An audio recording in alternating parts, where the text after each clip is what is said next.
Hello, my name is Ian Parbury. I'm Professor and Interim Chair of the Department of Computer Science and Engineering at the University of North Texas in Denton, Texas, USA. I want to talk about what the art and science of procedural content generation brings to game design, and vice versa. This is a short presentation for a panel session at the Procedural Content Generation Workshop in Bordeaux, France, 2011. So Gillian Smith asked us to come prepared to the panel with a brief statement on how procedural content generation changes game design and vice versa, but she's currently beating me at Words with Friends, so she's getting this instead.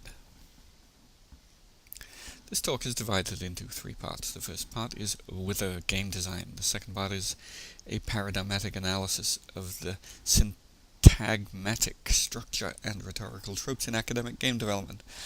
Third section is the dynamics of interbeing and monological imperatives in procedural content generation, a study in psychic transrelational gender moods.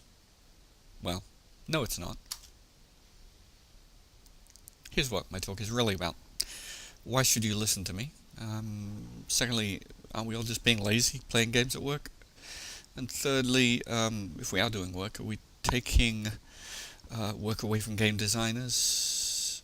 Are we putting them out of work, or are we simply making their jobs easier? Okay, here goes. Part 1. Who am I, and why should you listen to me? So I started teaching game programming in 1994. I have 58 alumni in the game industry. They have 245 credits on 143 games to date. I started writing academic papers on procedural content generation in 2003, and I was a member of the Gang of Three who created the Foundations of Digital Games Conference as an academic conference. Here's my ethos by pictures. I've appeared with superheroes. I've been a pirate. I'm a hoopy fruit. I've written some books on game programming.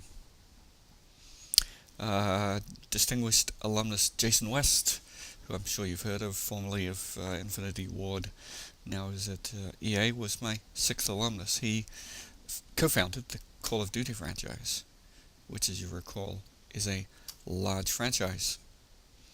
On Black Ops, the technical director was one of my alumni, as were 3 or 4 members of the programming team. Alright, so given that I should know what I'm talking about, aren't we all just lazy academics who like to play games at work? Well, of course we are.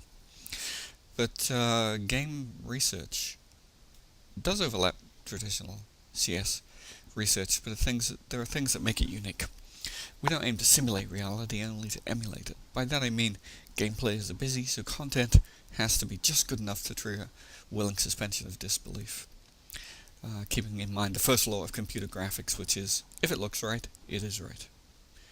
So we don't need to do it as good as we could, but we need to do it fast, as well as we can, using only a small fraction of the computing power. Now, one of my favorite functions, to segue off into the distance here, is a sigmoid function, which tends exponentially to 0 at the bottom, exponentially to 1 at the top, and in the middle is kind of linearish, at least what we call in the biz piecewise linear. Little pieces of it are linear, can approximate it with 3 or 4 or 5 or 6 straight lines.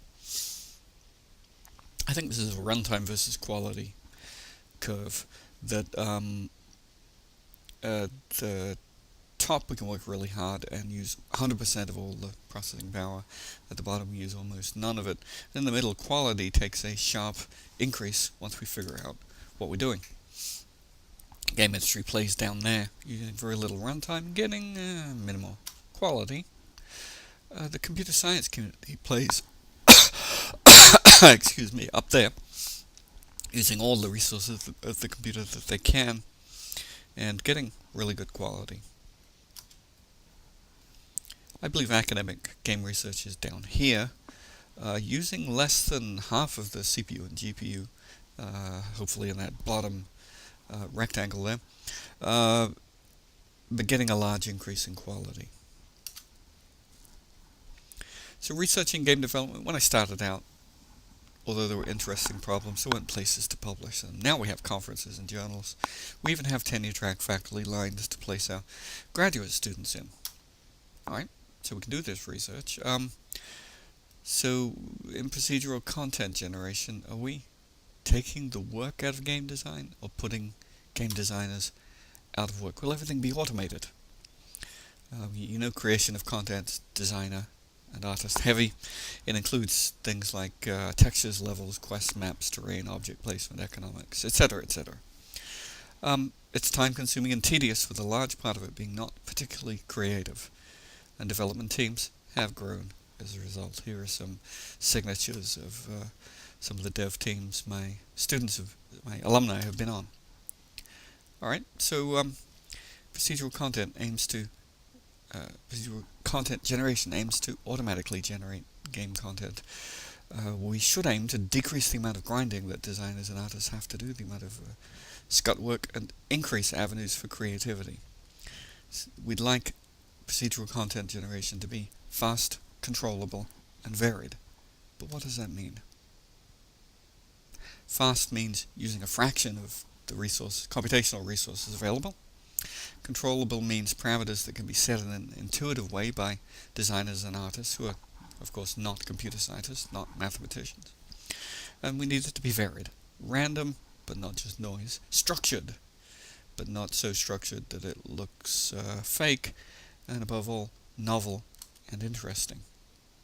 So by fast, we could measure running time with graphs at the top. We could measure frame rate at the bottom. Controllable, we could have over on the left a dialog box with sliders that designers can set. We could have a graphical programming language over on the right to specify the constraints on generated content. I want it to be varied, so here we have some procedurally generated content from 3 projects of mine: terrain on the left, circle bound levels in the middle, and clutter furniture placement on the right. All I can say is if it looks right, it is right. I've written more about this in a short paper called A Dharma of Video Game Science, which you're welcome to pick up online. So for more information, here's my homepage, or just Google me. There's my email address. It's short and simple. On Facebook, look me up or look up UNT Lark. Thank you for your attention.